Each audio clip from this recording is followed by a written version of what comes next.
প্রিয় বন্ধুরা, আজকে বাংলাদেশ একটি অত্যন্ত গুরুত্বপূর্ণ সময় অতিবাহিত হচ্ছে। এই বাংলাদেশের গত 1 বছর পূর্বে ওই স্বৈরাচারী ফ্যাসিস্ট শেখ হাসিনাকে পতন ঘটিয়ে এই বাংলাদেশে একটি অন্তর্বর্তীকালীন সরকার প্রতিষ্ঠা হয়েছে। এই অন্তর্বর্তীকালীন সরকার প্রতিষ্ঠার পরে আমরা যে সুফলটি পেয়েছি সেটা হলো যে এখন আর আমাদের বিরুদ্ধে কথায় কথায় মামলা হয় না। আমি শুধু বলতে চাই, আমাদের এখন সময় ধৈর্য ধারণ করা এবং আমাদের সকলের উচিত ঐক্যবদ্ধ থেকে এই নারায়ণগঞ্জের বিএনপিকে আরো শক্তিশালী করা। আমরা একটা কথা বিশ্বাস করি যে এই পৃথিবীতে যা কিছু শুভ তার মধ্যে অর্ধেক দিয়েছে নারী, অর্ধেক দিয়েছে নন। আজকে বিএনপিতে নারীদের অত্যন্ত গুরুত্ব রয়েছে। আপনারা জানেন, শহীদ রাষ্ট্রপতি জিয়াউর রহমান একটি কথা বলতেন যে নারী সমাজ এই দেশের অর্ধেক জনশক্তি।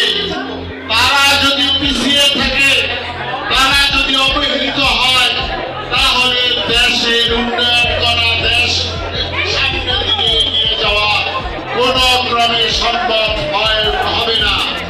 তাই বিএনপি এই নারী সমাজকে অধিক গুরুত্ব দিয়ে নারী সমাজ যাতে আগামীতে দেশের জন্য বোঝা না হয়ে দেশের জন্য আশীর্বাদ হিসাবে গড়ে উঠতে পারে, সেটার জন্য আমাদের নেতা জনাব তারেক রহমান যে 31 দফা সংস্কার কর্মসূচি তথা রাষ্ট্র কাঠামো মেরামতের 31 দফা ঘোষণা করেছেন, সেই 31 দফার মধ্যে নারীদের জন্য বেশ কিছু বিষয় উল্লেখ করেছেন। সেখানে নারী শিক্ষার কথা বলেছেন, নারীদের চিকিৎসার কথা বলেছেন, নারীদের পক্ষে আইন করার কথা বলেছেন এবং নারীদেরকে বৃদ্ধ ভাতা বেশিভাবে দেওয়ার জন্য বিভিন্ন ক্ষেত্রে নারীরা যাতে চাকরি পায় সেটার ব্যবস্থার কথা সেই 31 দফার মধ্যে বলা আছে। বুঝবে না, নারায়ণগঞ্জের মানুষের পাঁচ বুঝবে না। সুতরাং আমরা ওই পিয়ার পদ্ধতি চাই না। আমরা যে পদ্ধতি আছে সেই পদ্ধতির মাধ্যমে আমরা আগামী নির্বাচন চাই। আমরা চাই এই আমাদের এই যে সদস্য সংগ্রহের যে বিষয়, এটা আমাদের এই ওয়ার্ডের যারা নেতৃবৃন্দ আছেন তারা অত্যন্ত সুন্দরভাবে আপনারা এই সদস্য ফর্ম ফিল আপ করবেন।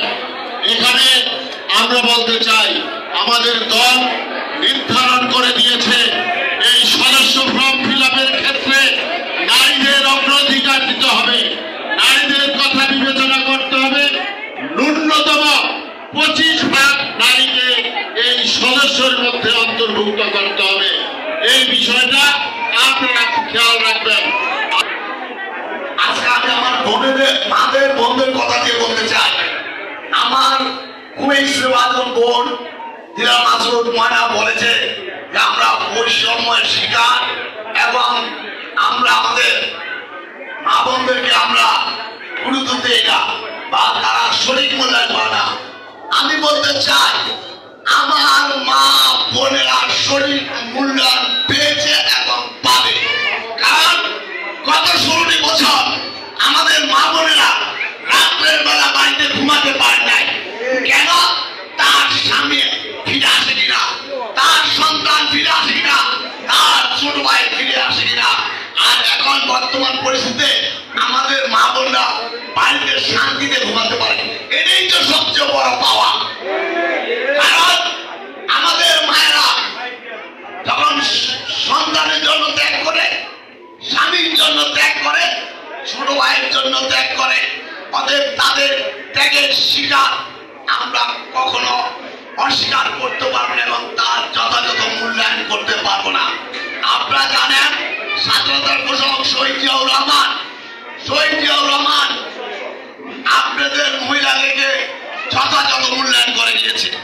দেশনেত্রী বেগম খালেদা জিয়া মা বোনদেরকে সুশিক্ষায় শিক্ষিত করার জন্য দ্বাদশ শ্রেণী পর্যন্ত আপনাদের বিনা বেতনে লেখাপড়ার কথা ব্যবস্থা করে দিয়ে গিয়েছে। সামনে আরো উচ্চ শিক্ষা শিক্ষিত করার জন্য বিনা বেতন ব্যবস্থা করবেন। পাশাপাশি আমার রাজনৈতিক চেয়ারম্যান জনতা তারেক রহমান ঘোষণা দিয়েছেন যে রাষ্ট্রীয় কাঠামো মেরামতে যে 31 দফা আমাদের মা বোনদেরকে পরিবারের প্রধান করে তাদেরকে হেলথ কার্ড দিবেন। এখন তাদের আমি এক এক সময় এক এক কথা বলবো। আপনি ইসলামী দল করেন, আপনার কথার সাথে মিল থাকতে হবে। আপনি একবার খালেদা জিয়ার কাছে ছুটে যান, একবার তারেক রহমানের কাছে ছুটে যান, আবার ডক্টর ইউনূসের লগে গোপনে গোপনে ষড়যন্ত্র করেন।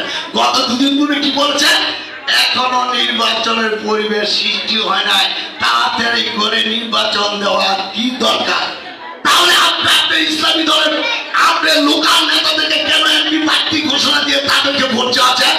আপনি কয়টা রূপ কোন নাটক করেন? ইসলামিক দল করে লেবাস করে ইসলামের মতো কাজ করবেন।